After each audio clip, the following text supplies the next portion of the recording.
Testing. They're so cute. Dakota, didn't I tell your bald head self to sit down? It got all that hair. Boy, like, sit down. Sit. Okay, what's up, y'all? It's Eric the CEO. We back with another video. I already know what time it is, so let's talk business. I got my girl Kenn here with me. I'm gonna let her introduce herself. Hey y'all, I'm Kenn. Yes, Kiki. Sometimes people know me as Kiki for Kiki Tattoo.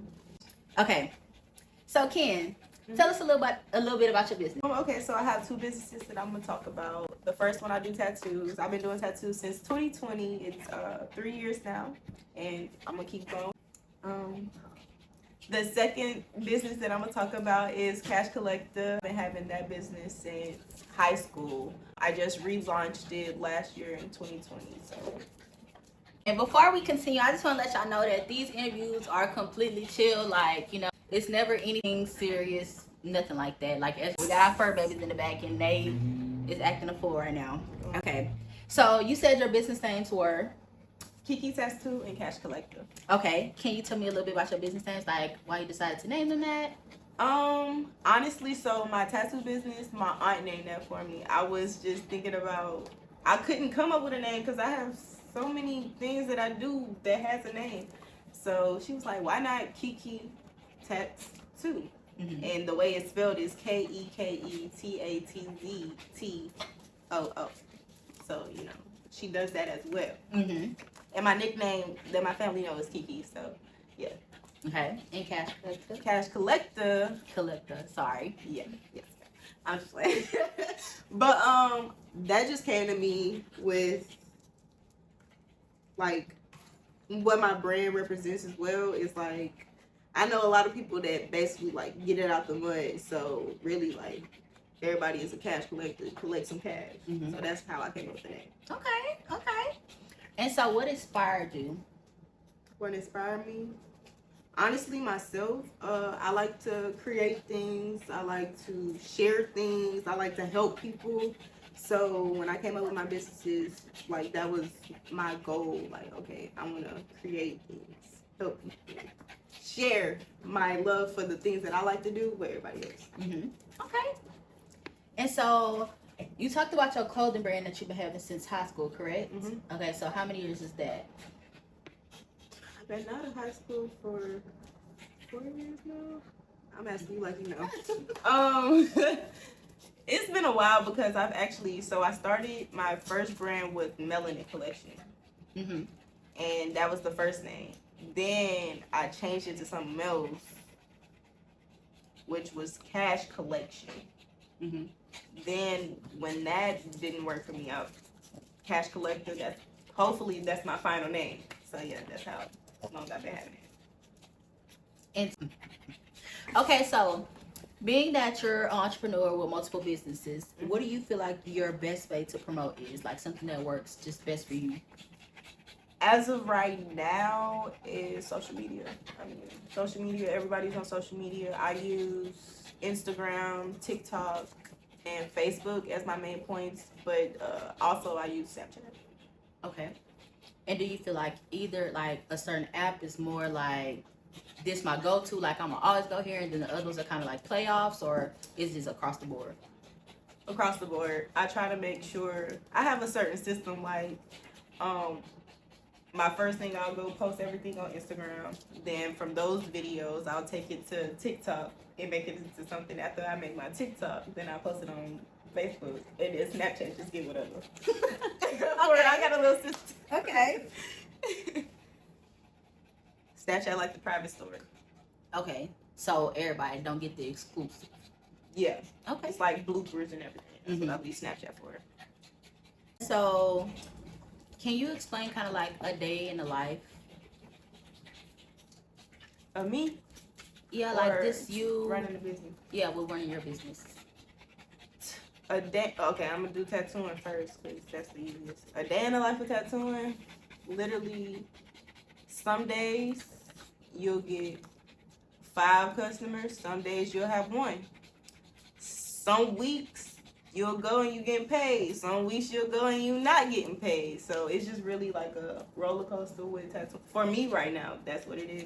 I can't speak for anybody else, but for me, it's really a roller coaster. But I enjoy the roller coaster right now, if it makes sense. It's doing what it needs to do for me, and I'm able to learn myself and my craft and just gain knowledge in the field. So, yeah. Okay, I like that. And so you spoke a little bit about it being a roller coaster. So can you tell the viewers a little bit about like the times when clientele's low, like, you know, business is not booming for at the time? So I'm one of those people that I don't mind getting a 9 to 5, but right now, so like right now, as it being a roller coaster, I'm gonna be real with y'all, cause I fuck with y'all. I haven't, since I quit that cab job, I haven't had a job. So I basically just been getting paid off of tattooing, and I have a little side job that I do on the weekends. So that's when I'm like, that roller coaster with it. When I'm not getting tattoos, it'd be like, bitch, you gotta hustle. Then it's like, when I'm having tattoos, okay, I'm able to get back on stuff like get stuff done. Yeah. So that's a part of that roller coaster, but as well as that, I know like when I land I'm not settling for no basic 9 to 5 job no more. So I'm trying to get me a work from home job. So once I get that, that's when I know like I should be straight with it. Either way I go. Yeah. So having a job with it, it helps, but you can run businesses without even having a job, because it's been since January. So yeah. And that's really good too, because like some people don't embrace that roller coaster. Some people don't embrace that struggle. They feel like during them low droughts that it's like basically like it's not working out, and they need to, like you said, go back to their 9 to 5 or just go back to doing something and they give don't up on do. their business. Like, nah, don't do it. I ain't like, it took me a minute. Like the stage I'm at now, if you would have called me 2020, that was me. Like, I cannot. Like, that's why I just relaunched my brand, because that's when I shut my brand down. That's when I was just giving up on everything and didn't have faith in myself. But once I gained that back, got myself right as well, I'm able to bring my businesses up as well. So yeah. And so, if you don't mind sharing with the viewers and sharing with us, if y'all didn't know, we got Familia in the background. So we sharing right now. We kumbaya. So if you don't mind sharing, like, you commented on 2020 being like a hard time. You feel like you needed to shut everything down. So like, what about that was like the biggest struggle for you and just made you feel like that was the end of it? Like you couldn't do it no more. Well, 2019, 2020 was the main. That's when I really started to realize like, oh, I'm like in trouble, but I'm also like in healing at the same time. I was really going through like depression, like real bad. Like my mental health was buns, like real buns. And a lot of people don't know that. When they look at me, they're like, oh yeah, she's strong. Nah, y'all, like I tell you in a heart, like this one right here, I tell her in a heartbeat, like, girl, no, like I'm fucked up right now, like that for real. So I just want people to know, like, when you get down and in the gutter, like you really feel like you cannot get out of that hole, like that you can't. Like if you keep speaking positive words to yourself, pray. Number one, get on your knees night and when you wake up. First thing you do, get on your knees. Like I did that every day, still do it. Let me not lie. Right now it's on and off because I ain't gonna make no excuse, but it's on and off. But I'm gonna get back to it. But really just stay true to yourself. Have faith in yourself and your businesses. You should be good. Like I was just telling her in the car, like I feel like we all finna take off. Like literally. I agree. I agree. Literally. You heard that. We finna take off. Okay. Yes. Y'all heard that. Quote her on that, cause we are. For real. Okay. And so, what is like a big accomplishment, or like, what was your motivation, your inspiration to kickstart everything back together? Like, start your business back up, start exploring, like, start getting that confidence back, all of that. For me, it's a lot of aspects. Just because I just did not give up on myself, and I kept God first. So that gotta be what it is. And my mom, like, she my number one supporter for real. Like, that's my daughter. That's my bestie. Hey, mama. But yeah, like them three reasons, me not giving up on myself, my mama, like, no matter what, we argue, fight, anything, but she still like kept my head on strong, like kept trying to keep positive words in me too. And praying to God. Keep having faith in God, having faith in myself, having faith in my journey. So yeah. And it's not a question, but it just really stood out to me. Like you said, your mom was a big influence. And I could speak from just past experience, not now, but like as far as the entrepreneurship life for me, you know, that was kind of a no, especially when I first started school. It was like, no, you're going to work, you're getting a 9 to 5, you know? So like, do you feel like your mom being that support, like that drive for you, like you don't have to work a 9 to 5 as long as you're successful, like as long as you're making it, you good? Like, do you feel like that played a big part in like you choosing the entrepreneurship life? I'm not gonna say that came easy to us, because it didn't. My mama was I've been working since I don't know how long. Like, my first job I had in high school, and when people see this, they can vouch. I had a job at Checkers, bruh, and I was there 24/7. Like, I worked, because I wanted to play club volleyball, and club expensive. Like, club expensive. No, so I worked so I can help my mama pay for that, so I can play volleyball. So, like, it took my mama a minute to get right with it, but she eventually, like, now, especially like me and my brother running businesses, and we straight off of it, it has clicked with her, like, okay, I see a different view to what can go on with. So yeah. Okay. I like these questions. Yeah, I tried. Shout out to my baby for helping me, because I was struggling a little bit. Like, I knew what I wanted to say, but I also want the conversation to flow, you know? So, like, some questions I'll play out, some questions I had, like, already written out. Okay, so, as far as startup goes, so, like, wait, dang, really for both? Alright, sorry, y'all. Okay, so, as far as startup goes, like, let's talk your clothing brand first. So, you don't necessarily have to go into the process, but as far as startup, what do you feel like are the necessities to start a successful, like, clothing business? Good question. Another one. I feel like, personally though, you know, people say money the devil and stuff. For a clothing brand, I feel like you need to have money from you working, or at least money from grants and stuff, because a clothing brand is not cheap. Like, especially if you want something elaborate, you want stuff a specific way, and like very picky on what you want, it's not cheap. So for the clothing brand, I would say you need to have a vendor, you need to have the equipment to make what you want to make, you need to have what type of vinyl or embroidery or DTG, screen print, anything that you want to put on it. Like, either you can get that through your vendor, or you have to find somebody separate that does that. It's the list can go on, but it's a lot of things for startup clothing brands that you need. Well, this is the route that I took. There's other routes that other people say, like, you can drop ship and all of that, but this is the route I took, to where it ain't cheap for me. So yeah, it's a lot of things that you need for a clothing brand. I can imagine. That's all. I ain't gonna lie, y'all. That's something I could not do, because I'm gonna get mad if my shirt don't look like it's supposed to look, and it don't feel like it's supposed to feel. That's the reason me and my mama get into it, because my mom makes shirts as well. Shout out to the Designs by Susie 318 on Instagram. Get your customs by her. But she makes shirts, and she has her heat press. And that's what we get into. Like, girl, this is how I want it. You don't tell me how to do it. Like, that's how we get into it. Like, this is how I want my brand to be. So yeah, it's quite challenging at times, but we getting it right. And so, how much would you say, just like an estimate, like basic startup, like just getting into the clothing business, how much do you think somebody should have or think about having set aside?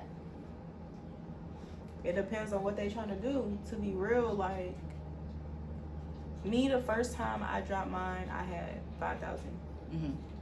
And my flaw in that, I just bought a whole bunch of stuff that I figured people would want, but not really what I could work with. So I had a whole bunch of stuff that I just wasn't really messing with. So, but I got rid of it, like, just from the hustling side of me. But that was my first thing. But there's, like I said, it depends on what way you go. You can start a clothing brand with just $1,000 or less than that. Like, it depends on what you want to do, how you want to do it, where you want to do it. Mm-hmm. You can go in the store and get a couple of items for bulk for just less than $100. Mm-hmm. And turn that into your own. Yeah, and make it your own. And that's how you can get your stuff started and just keep making profit off of what you bought and just keep going. Like, it depends on what you want to do and how you want to do it. If you want to have a whole line of different stuff, or you want to just have one item at first and keep adding stuff on. Like, start with shirts first and then add shorts and then add. Okay, that makes sense. And I feel like a lot of people don't do that. A lot of people try to go ahead and jump to making jumpsuits. Like, not, and no shade, no shade. Sorry guys, no shade at all. But I feel like that's facts. I don't know. You know what? Let me just not even speak on it because I ain't never saw it. It's facts. But I do feel like, hey, I always say you gotta crawl before you walk, and I just, you know, it just makes sense to me to say, like, maybe let me start with shirts first or start with shorts, you know? Yeah, that's like with boutiques. You know, some boutiques they start off with like a couple of items and then they add on. So yeah. Yeah, I heard that. Go ahead. We putting y'all on. This is the purpose of this. We putting y'all on. Okay. Okay, so same questions, but now we're gonna relate it to tattoos. So what do you feel like are the necessities, like basic necessities to start up with tattooing? Tattooing, number one, have a creative mind, a creative type of asset of yourself. You know, you don't have to be completely, oh, I draw, oh, I this, oh, I that. If you know how to just decorate a room, you got some type of creativeness to you, and you want to figure out how to do tattooing, work on that craft. But to be able to do that, other than the creative, to get more technical, is just, you know, tattoo gun, equipment, ink, gloves, you know, PPE, need to be real clean. It's a lot of stuff for tattooing as well. Like, and tattooing, would you agree tattooing costs more than clothing brand? Or when you cause you kind of run through a lot of stuff fast, like gloves and paper towels and stuff. Well, that's that consistent tattooing, yes. But as well, all the equipment. So like me, I would run out of this equipment, like 2 or 3 equipments or something, and I'm able to restock. And then I'll have like a couple of weeks go by, and then something else might run out. So it ain't like constantly buying a whole bunch of stuff at once. Okay, it's more spread out. Yeah, it's more spread out. But to start off, it's basically like you're buying the tattoo bed, your chair, the table for your equipment to sit on for you to tattoo, whatever lighting you want to use, a printer, if you want to use a stencil printer, or draw yourself, you need to get markers for that. But it depends on which way you want to do. But I think clothing brand is more expensive than tattooing. Okay. Yeah. And it also depends on if you in a shop or not. Because if you're in a shop, they might have you there on the pad. Yeah. I'm proud of you. Yeah. Yeah. Okay. And so what advice would you give somebody starting out? Like, you can do just young entrepreneurs, period, someone just started, or you could do like specific to your craft. The tattooing, or just in general? Like general advice, or like just give them some general advice, or like advice period about either tattoos, either clothing brand, or just general advice for getting into the entrepreneurship life. Well, I think I already said it throughout the video, but I'll recap. I really would say to anybody that's trying to get into okay, so yeah, I said the main things that I usually tell people on a daily is just to stay true to yourself, and also know that your time is not somebody else's time. Like, whatever pace you moving at, go at that pace. Like, what somebody else is doing, don't watch them, don't study them. Well, you can look at them, but don't study them. Like, make whatever you want to do your own and stay true to that. Okay, y'all. So this was actually a really, really good video. We had some technical difficulties in the start, but don't mind that, and don't mind noise in the background because, period, is part of the aesthetic. Like, we're elevating. So, you know, you gotta crawl before you walk, and this is part of the crawl. Okay, guys. That part. So, Wait, can I get my shout out? go ahead. Shout out to Maintain on Instagram. I'm pretty sure it's gonna be on here. Period. But also follow Shayla Cole Makeup on Instagram. Period. My friend do makeup. You wanna hop in, show me? That part. And also shout yourself out. So I'm gonna include her stuff, you know, of course, on the screen. But you know, you go ahead. Kiki Tattoo. I said that already. Cash Collector is KASHKOLLEKTA. And then my main page is Kennadi, like the pronunciation KENAH.DI. Okay, y'all. So we're gonna include all that, and make sure y'all go follow Kenn, go follow Shelby, and support. Okay, like if you see something you like, repost. And we're located in Dallas, Texas, period. So if you know somebody in Dallas, go ahead and send them our way. So yeah, and we'll see y'all next time. Bye.